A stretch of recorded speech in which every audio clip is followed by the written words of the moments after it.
magandang umaga, tanghali, gabi sa inyong lahat mga kaibigan at mga kababayan ko kung saan man kayong sulok ng daigdig. Ito naman po si Kador, dito lamang po sa Pilipinas, Online Radio UK.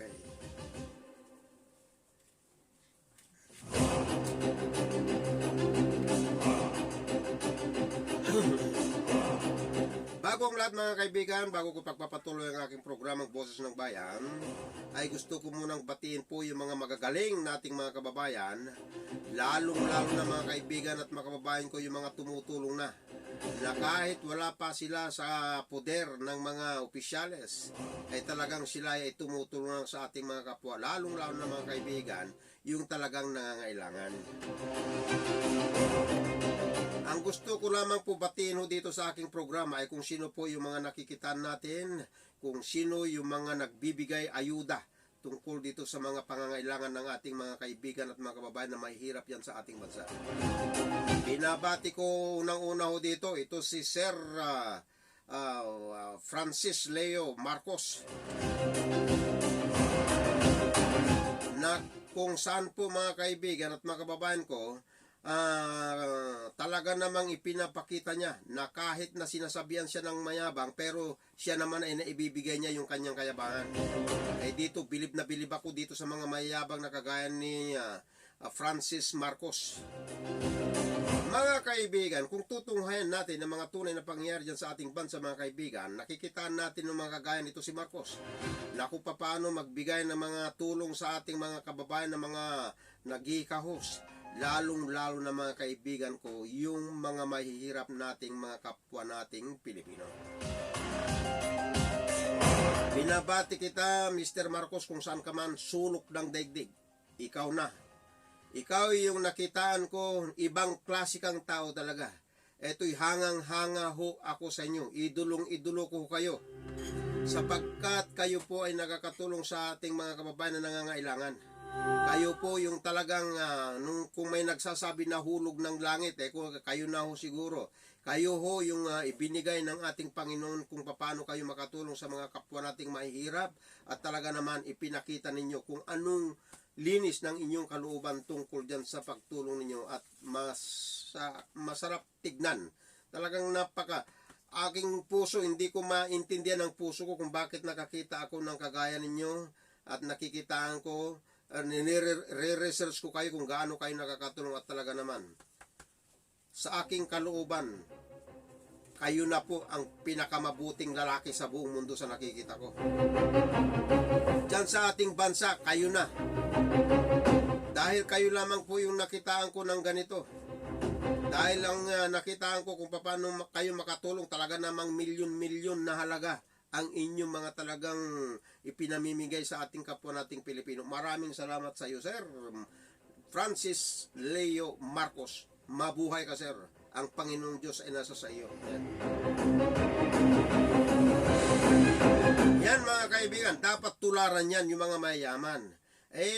Yung mga ibang mayayaman dyan kung paano sila, ewan ko, si Marcos alam na niya ang kanyang gagawin. Dahil siguro sa nababasa ko sa kanyang pagkatao nito mga kaibigan, ito may takot sa Diyos Alam niya kung saan ang kinalalagyan ng mga mayayaman.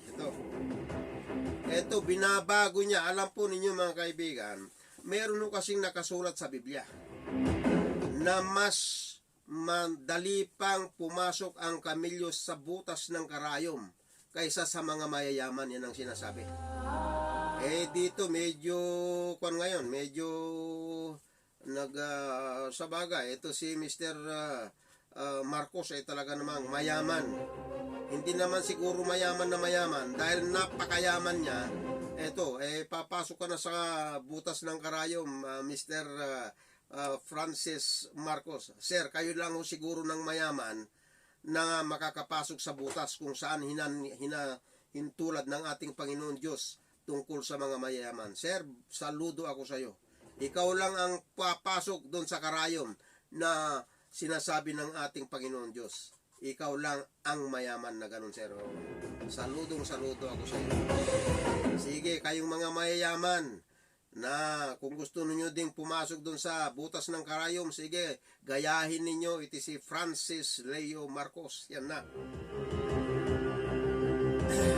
Sa likod nito mga kaibigan, sa likod ng kanyang kabutihan, kagandahang loob at kanyang pagtulong sa ating kapwa, mga kaibigan ko, meron din namang sumisira sa kanyang pagkatao. Ano pa naman kayo?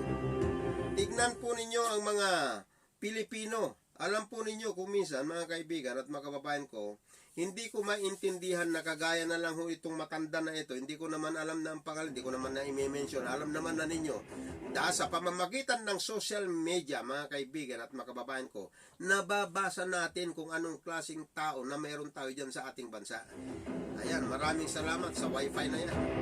Dahil dito sa social media, nabubulat-lat natin kung ano yung mga tunay na pangyayari dyan sa ating bansa. Hindi lamang sa ating bansa, buong mundo ho ito.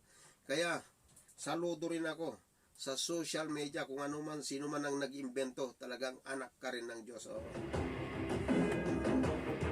Mga kaibigan, kayo kagaya ito, napakasakit minsan mga kaibigan, kung saan pa yung pinagkakatiwalang napakaraming taon, siya din naman ang isa din na sumisira dito kay Mr. Francis Marcos.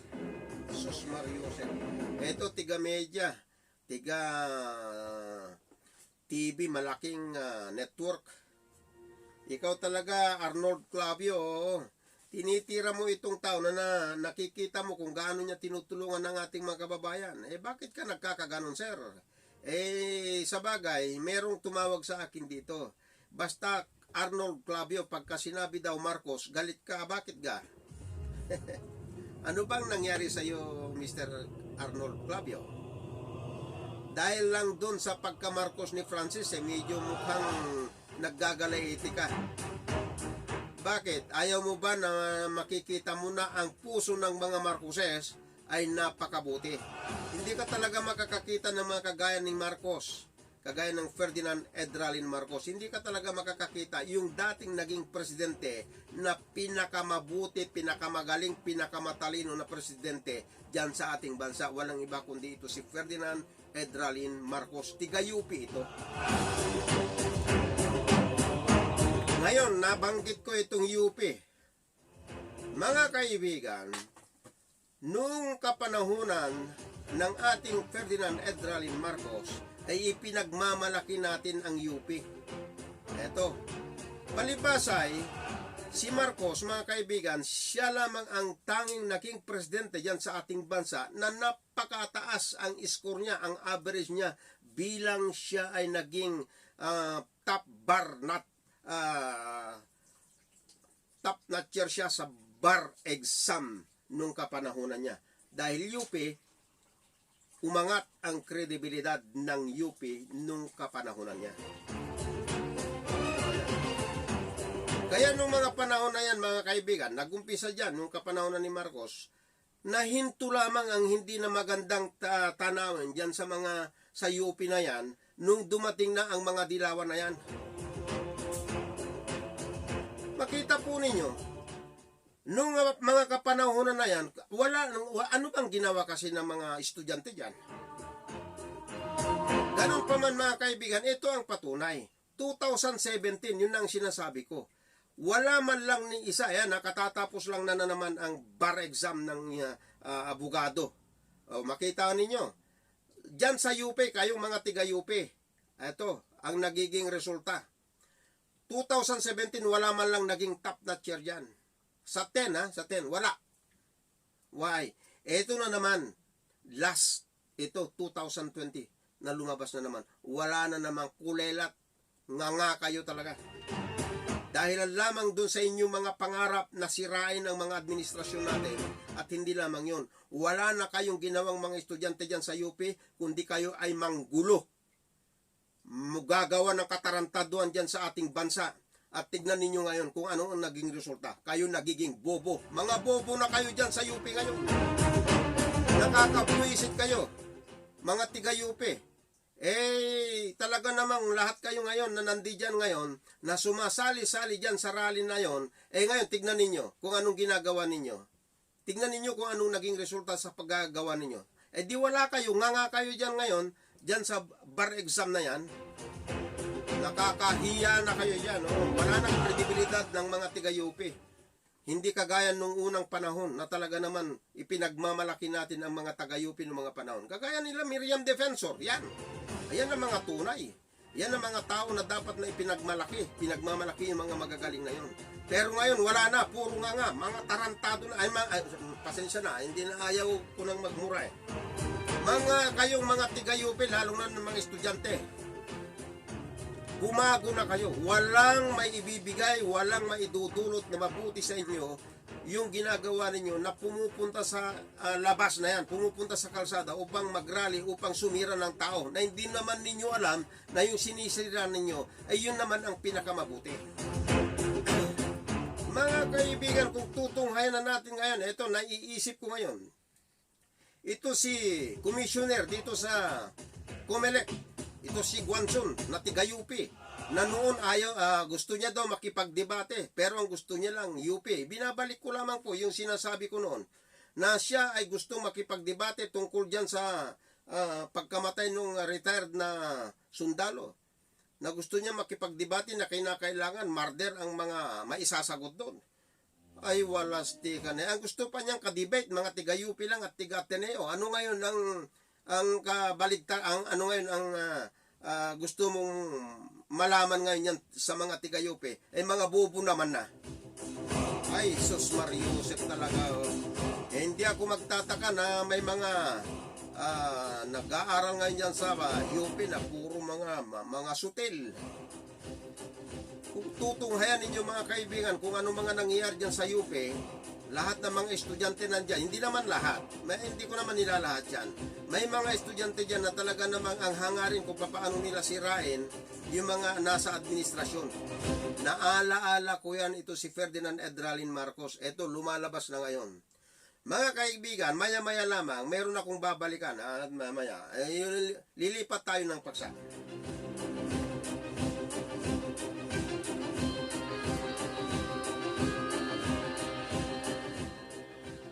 Mga kaibigan, tungkol dito sa social amelioration na program ng gobyerno. Marami hong nagtatanong, maraming nagsasabi sa akin kung gaano kabulok yung nangyari dyan sa DSWD. Yun ang sinasabi ho sa akin dito. Yun ang pagkabanggit nila sa akin. Kayong mga DSWD, sino ba ito? Ito ba yung, sino bang chairman dito? Ito ba yung gustong ingud-ngud ni Erwin Tulfo sa Inodoro? Yun ba yung, hindi ko na alam yun. Basta meron akong narinig yun na si Erwin Tulfo parang gusto niyang ingungud-ngud yung tiga DSWD noon sa Inodoro pa. Ewan ko kung siya ito. Nagtatanong lamang po ako. Gayong mga tiga DSWD, ito yung sinasabi nila ngayon sa inyo, yung karamihan na nakakausap ko. Kayo daw ay nakagawa na kayo kung gaano kayo mangurap, magnakaw dyan sa kaban ng bansa natin. Yun ang sinasabi nila. Sana hindi mo totoo ito. Pero lumalabas mga kaibigan at mga kababayan ko, parang kakampi-kampi na ninyo yung talagang magnanakaw din dyan. Meron silang sinasabi na ganon. Nakakasakit damdamin man, pero yun ang mga sinasabi nila sa akin. Sana hindi nga ako totoo yan.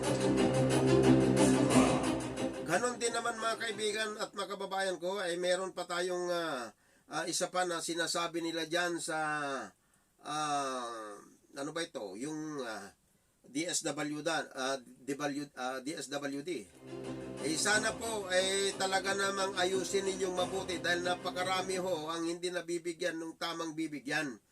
Hindi ninyo alam kung gaano yung sistema. Ano ba talaga ang dapat ninyong gawin upang ang mga kapwa nating Pilipino na talagang sila'y naghihirap, yun ang mabigyan ninyo. Pero hindi. Ang nangyayari mga kaibigan at mga kababayan ko, ang dapat na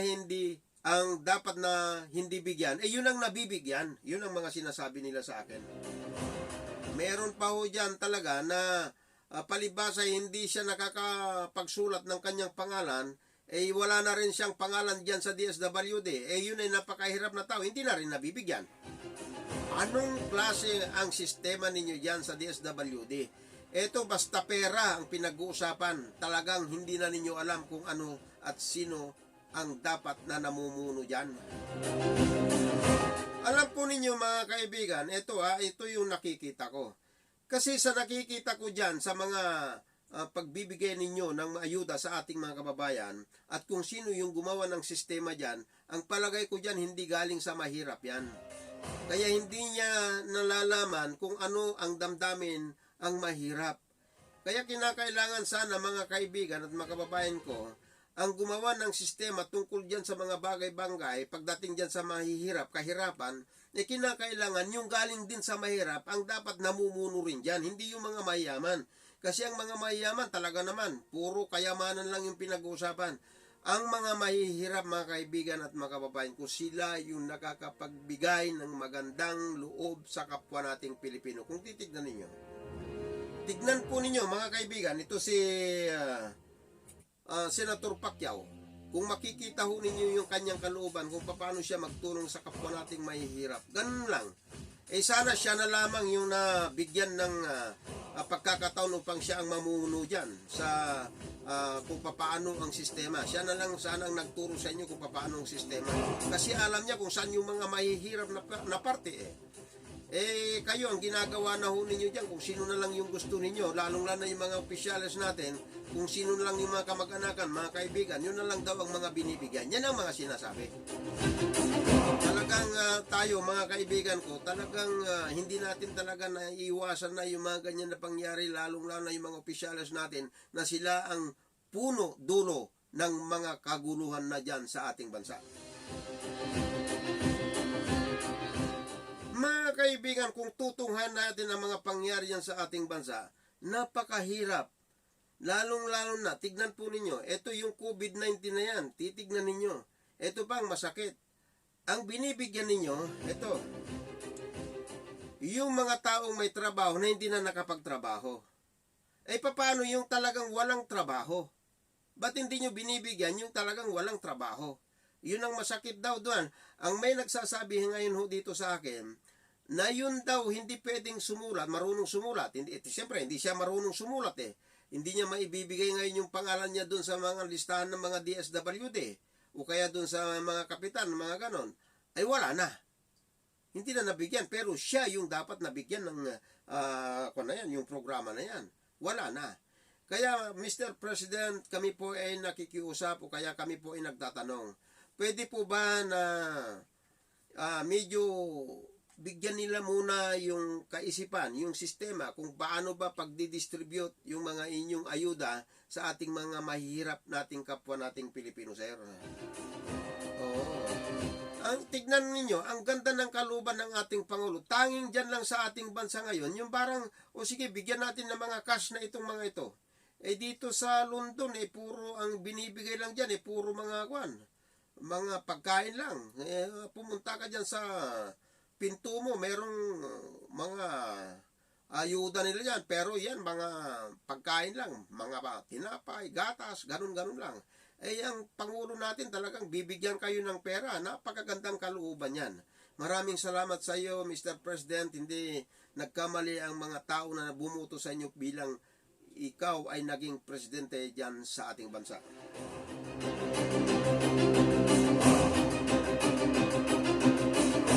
Ganun pa mga kaibigan, ay mililipat tayo ng paksa.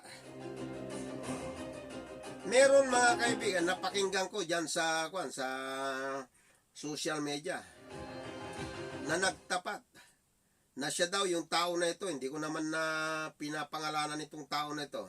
Ito ay vlogger, pero siya nagtapat na siya ay gustong siraan ng ating Pangulo. At yun daw ang gustong gawin yung nag-uutos sa kanila na siraan ang ating gobyerno. Sisiraan nila ang ating Pangulo sa madla. Sus Mario Josep. Matagal nang nangyayari yan dyan sa ating bansa. Nung pang panahon ni Marcos. Hindi na bago yan. Lahat ng gumagawa niyan, mga yelo talaga. Kung tutunghayan ninyo mga kaibigan at mga kababayan ko, kung sino yung mga sumisira dyan sa ating mga administrasyon, puro mga yelo. Umpisa na yan kay Marcos noong mga panahon. Tignan ninyo kung gaano kabuti yung tao, sinira nila. Kumbaga, ay nagkaroon tayo ng napakagandang administrasyon ng mga panahon. Sinira lang ng mga lumalaban kay Marcos noon. Ano ang naipalit dun sa mabuti? Siyempre mabuti, ang pumalit, pangit, hindi na mabuti. Ayun na ay mga kadimunyuhan ng mga pangyayari. Hindi naman nalingid sa inyong kaalaman mga kaibigan kung ano mga tunay na pangyari. Ito, yung mga nagtapat, talaga namang madla, talagang walang pagtatago yung kanyang pagkasabi na talaga namang napakinggan ko sa media na ang sinasabi niya ay talagang gusto nilang siraan ang ating gobyerno. At ito ay talaga namang grupo sila kung paano sila sisira. Ang napakasakit pa kamo na kung sino yung namumuno dyan para lang siraan ang ating gobyerno ay ang mga tiga-liberal na ito na sila Bam Aquino. Ano ba ito? So ibig sabihin pagka sinabing Aquino talagang kuwan na sila ito, talagang ito na yung mga kanilang ginagawa kung gaano sila maninira sa mga taong mabubuti. Kaya ito, dito na lang ninyo mapapatunayan. Mag-isip kayo, magsaliksik kayo mga kaibigan at mga kababayan ko. Balikan natin ng mga panahon. Magtanong kayo sa mga matatanda. Sino ba, ano ba, ang pinakamabuti na naglingkod dyan sa ating bansa? Titignan ninyo, ang ituturo nila, ito si President Ferdinand Edralin Marcos. Sumunod kay Ferdinand Edralin Marcos, mga kaibigan, hanggang dito sa dito kay President Duterte, hanggang dito. Puro palpak na ho yan. Kung titunghayan natin mga kaibigan ko, ito si President Duterte, ito mabuti na lang nandito ito. Ito yung sumagip sa ating bansa. Kung wala ito si President Duterte mga kaibigan, talaga namang maghihirap, maraming patayan, nako po, Mariusep, baka magiging kapital ng shabu dyan sa ating bansa pagkawas na wala ito si President Duterte. Maraming salamat at meron tayong presidente na kagaya niya. Sus Mariusep, mabuti na lamang.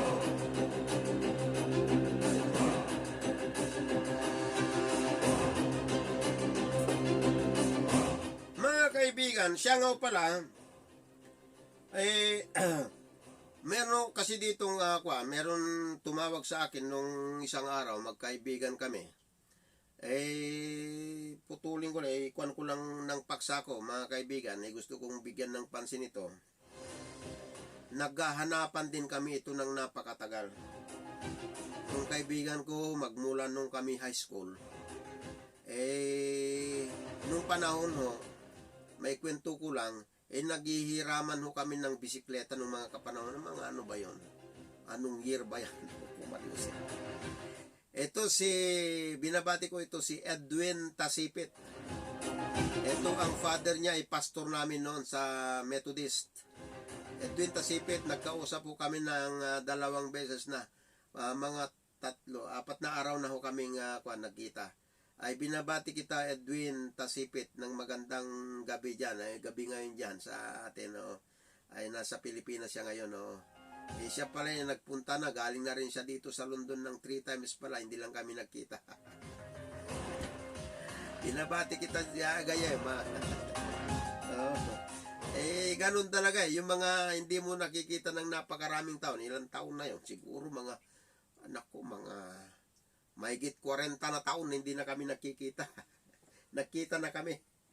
Ay, maraming salamat Lord at nakita ko yung kaibigan ko nung high school kami. Kaya kung minsan mga kaibigan, nakakatuwa din yung mga nakaraan na bigla na lang makikita. Mahigit 40 na taon na kami hindi nakita nitong kaibigan ko na ito. Nakita kami, tuwan-tuwa naman siya. Ganon pa man mga kaibigan ko, ito ay talaga namang hindi ko makakalimutan to. Edwin Tasipit, ito gayim ko. Okay, ganon naman mga kaibigan, ililipat natin ng paksa umli. Mga kaibigan, ay meron silang binanggit sa akin tungkol naman dito kay Bongbong Marcos. at dito naman sa Supreme Court. Ito, nagtatanong lamang ho kami dyan sa Supreme Court.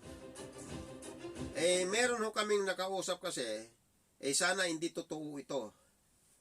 Na kayo pala dyan sa Supreme Court, palibhasay ay si Marcos, ito si Bongbong Marcos, meron siyang reklamo dyan tungkol dun sa nakaraan na eleksyon ng 2016 sa pagka-vice presidente.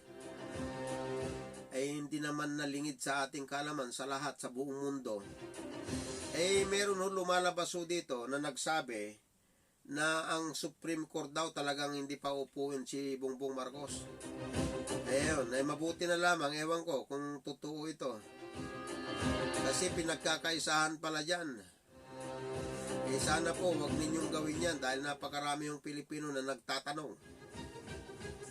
Kung tutunghayan ninyo mga kaibigan at mga kababayan ko, sana mabigyan na rin ng katarungan dito sa pangyari, dito sa pagka-Vice President, yung kandidato ng 2016 na yan, Leni Robredo versus Bongbong Marcos. Ano na ba talaga ang mga tunay na nangyayari? Yan ang kanila. Nakakatuwa mga kaibigan, malapit na naman ng eleksyon itong 2022. Pero yung mga inirereklamo ay wala pang nagiging desisyon. Anong klaseng Supreme Court daw na meron tayo? Eto pa mga kaibigan, alam po ninyo, yung mga nagtatanong mga kaibigan, dati lumalaban sa mga Marcoses. Pero nung nagsaliksik na sila, ay talaga naman napatunayan nila na iba ang Marcos kaysa dun sa mga nagdaan na administrasyon. Yan, makita ninyo. Sa tagal kasi talagang ang mga tao kasi mag-iisip, talagang nagsasaliksik na sila dahil meron tayong social media. Napakaganda itong nangyari sa buong mundo na kung ano yung makikita mo na nangyayari. Meron din namang fake, pero meron din naman hindi fake. Oo. Mga kaibigan, ito nakakasakit damdamin yung mga nakikita nila, nariringgan nila, yung mga pinag-uusapan ng iba-iba dyan, na ang Supreme Court natin Supreme Court daw ng mga kadilawan. Yun ang mga sinasabi. Sapagkat, kung tutunghayan natin mga kaibigan at mga kababayan ko, eto, meron nga ho palang sinasabi ho dito si sino ito? Isa nating kaibigan dito tungkol dyan sa coronavirus na yan. Nakaka ito. Mga kaibigan, ang pangyayari ho dito, tungkol ho dito sa sa coronavirus. Ito, lumalabas na naman dito kay justice natin na si Corona. Kung nalalaman ninyo na meron tayong corona din naman nung kapanahonan ni Gloria at saka si Noynoy. Yan sa Supreme Court. Mr. President, kayo po ito yung katanungan.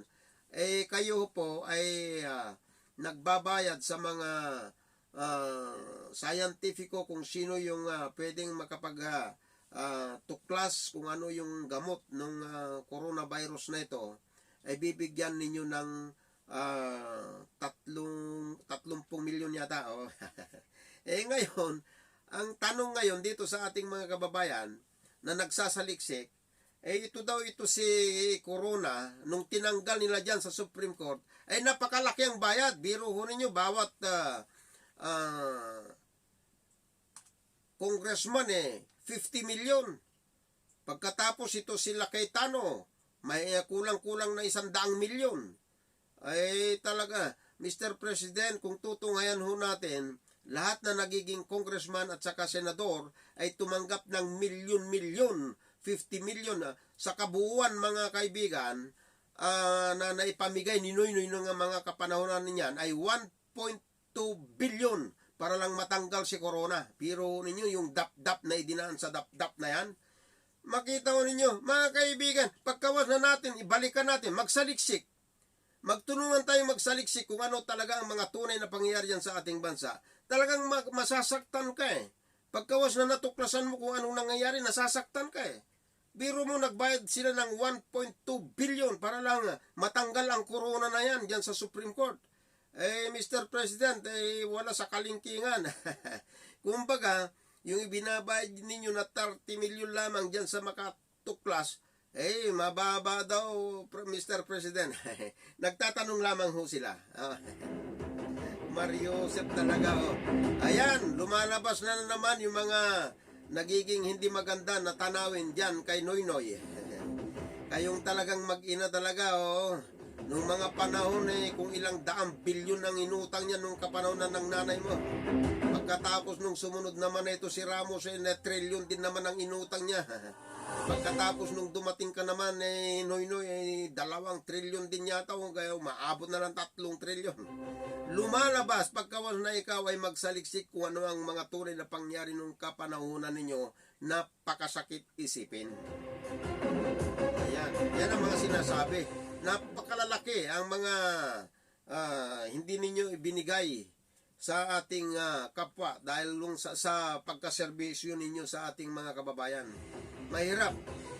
Kung kayo ay makapagsaliksik, mga kaibigan at mga kababayan ko, ay masasakit. Masakit. Lalong-lalo na mga kaibigan, sa susunod kong pagsasalita ho dito, meron ho ako dito, sinasaliksik ko ulit ito. Rine-research ko mabuti ho ito. At kung ito'y totoo na naman ito ibubunyag ho natin. Dito, meron hong nakasulat to kasi dito. Ito.